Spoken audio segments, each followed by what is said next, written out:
అయితే ఉన్నదో ఆ భూసేకరణకు వారి సహకారం తప్పకుండా తీసుకుంటాం. నాకు ఎలాంటి భేషజాలు లేవు. తెలంగాణ రాష్ట్ర అభివృద్ధిలో భాగంగా ఎవరి సహకారాన్ని తీసుకుంటాను, ఎవరినైనా నేను కలుస్తాను. ఎన్నికలు వచ్చినప్పుడే నా పరంగా రాజకీయాలు, ఎన్నికల తర్వాత తెలంగాణ రాష్ట్ర అభివృద్ధి లక్ష్యంగా అందులో అనుభవం కలిగిన సాగర్జీ లాంటి వాళ్ళ అనుభవాన్ని మనం తీసుకుంటే ఈ తెలంగాణ రాష్ట్రానికి ఎంతో మేలు జరుగుతుంది. నిన్నగాక మొన్న ప్రధానమంత్రి గారితో నేను మాట్లాడినప్పుడు కూడా స్పష్టంగా చెప్పిన, మీరు 5 ట్రిలియన్ ఎకానమీ గురించి ఈ దేశ ఆర్థిక సంపదను పెంపొందించాలని మీరు ఈ దేశం ముందు పెట్టారు. 5 ట్రిలియన్ ఎకానమీకి మనం చేరాలి అని అంటే నా తెలంగాణ రాష్ట్రం నుంచి నేను 1 ట్రిలియన్ ఎకానమీని కాంట్రిబ్యూట్ చేస్తా. 1 ట్రిలియన్ ఎకానమీని కాంట్రిబ్యూట్ చేయాలంటే ప్రధానమంత్రిగా మీరు మాకు కొన్ని అనుమతులు ఇవ్వాలి, కొంత సహకరించాలని సూటిగా ప్రధానమంత్రి గారిని నేను విజ్ఞప్తి చేసిన.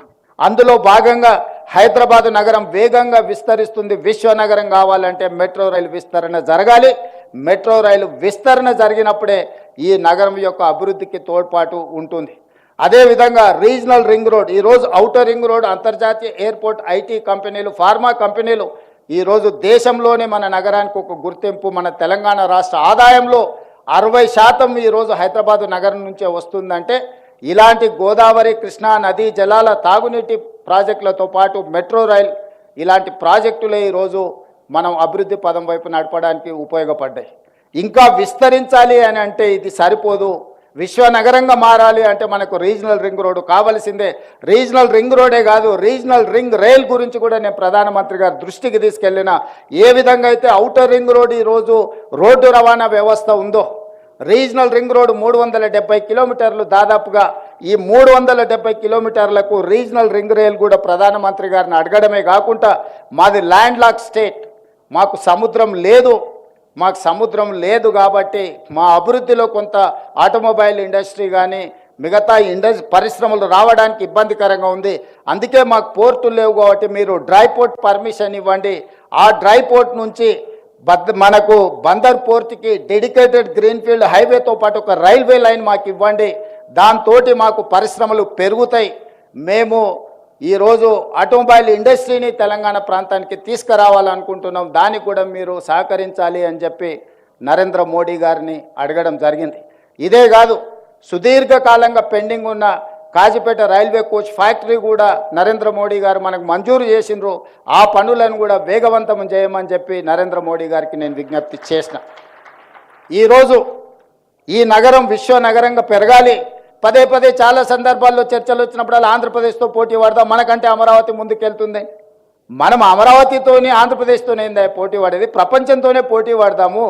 న్యూయార్క్ లేదా, టోక్యో లేదా, దుబాయ్ లేదా, ఈ నగరాలతో పాటు మౌలిక వసతులను పెంపొందించుకుంటే ప్రపంచంతో పోటీ పడే శక్తి తెలంగాణ ప్రజలకు ఉన్నది. అంత ఆలోచన చేయగలిగిన, ముందుకు నడిపించగలిగిన నాయకత్వం ఉన్నది. ప్రపంచంతోనే పోటీ పడదాం. ప్రపంచంతో పోటీ పడాలంటే మిత్రుడు బండి సంజయ్ గారికి నా విజ్ఞప్తి ఒక్కటే, మెట్రో రైలు అనుమతులు మనం తెచ్చుకోవాలి. చెన్నైలో, తమిళనాడులో ప్రతిపక్ష పార్టీ ఉన్నా అక్కడ ఆమోదించారు, క్యాబినెట్లో పెట్టి. కర్ణాటకలో కాంగ్రెస్ ప్రభుత్వం ఉన్నా కూడా మోడీ గారు బెంగళూరుకి మెట్రో రైలు ఇచ్చిండ్రు. ఈరోజు ఒకనాడు 2వ స్థానంలో ఉన్న హైదరాబాద్ మెట్రో ఈరోజు 9వ స్థానానికి మనం పడిపోయినాము.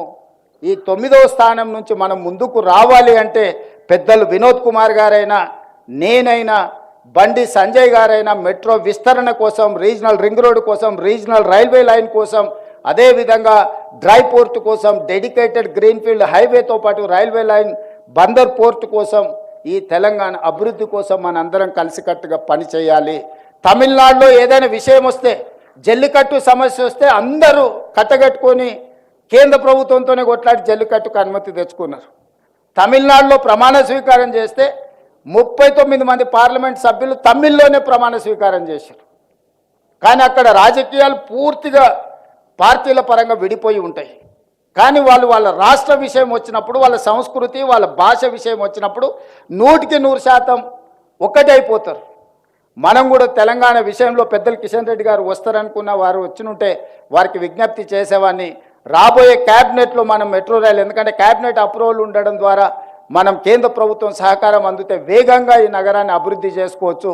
ఈ అభివృద్ధికి సంబంధించిన విషయాలు, అదేవిధంగా యంగ్ ఇండియా స్కిల్స్ యూనివర్సిటీ, స్కిల్స్ని అప్గ్రేడ్ చేసుకోవాలనుకుంటున్న మనము 1956లో ప్రారంభించిన ఐటీఐలు, ఇండస్ట్రియల్ ట్రైనింగ్ ఇన్స్టిట్యూట్లు, ఆ రోజు ఏ సిలబస్ ఇచ్చిందో ఈరోజు అదే సిలబస్తో ముందుకు పోతున్నాం. సర్టిఫికేట్ తీసుకొని బయటకు వస్తే అక్కడ తీసుకుంటున్న ట్రైనింగ్ బయట ఉపయోగం లేదు. వాడు అంబాసిడర్ కార్ మీద ట్రైనింగ్ చేసి వస్తాడు, బయటకు వస్తే అంబాసిడర్ కార్ దొరకదు, వాడు ఏదైనా పని చేద్దామన్నా.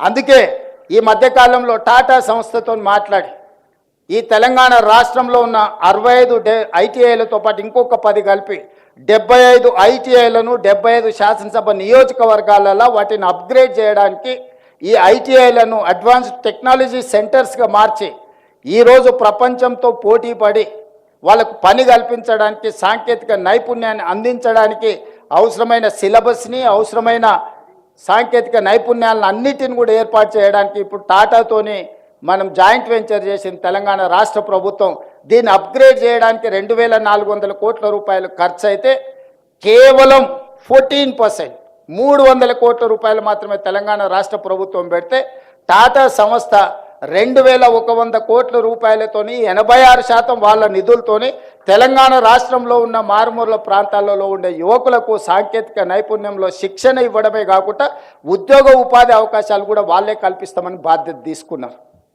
ఈరోజు మనం young India skills university PPP మోడల్లో తీసుకున్న పబ్లిక్ ప్రైవేట్ పార్ట్నర్షిప్.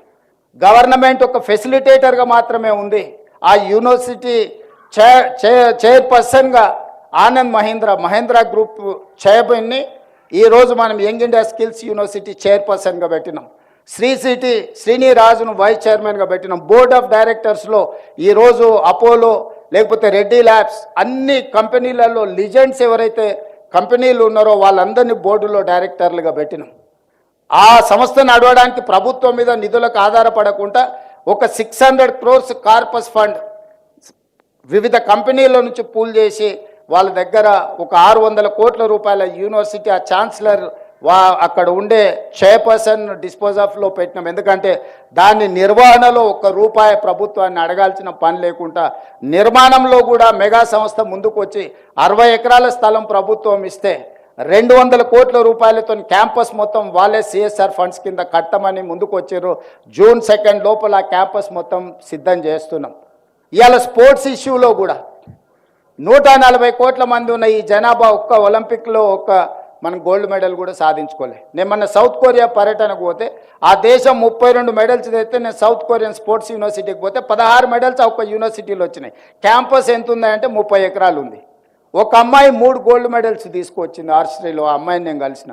సో అంత చిన్న దేశము, ఒక హైదరాబాద్ జనాభా ఎంత ఉందో 10 మిలియన్ పాపులేషన్ ఉండే కంట్రీ ఈరోజు 32 గోల్డ్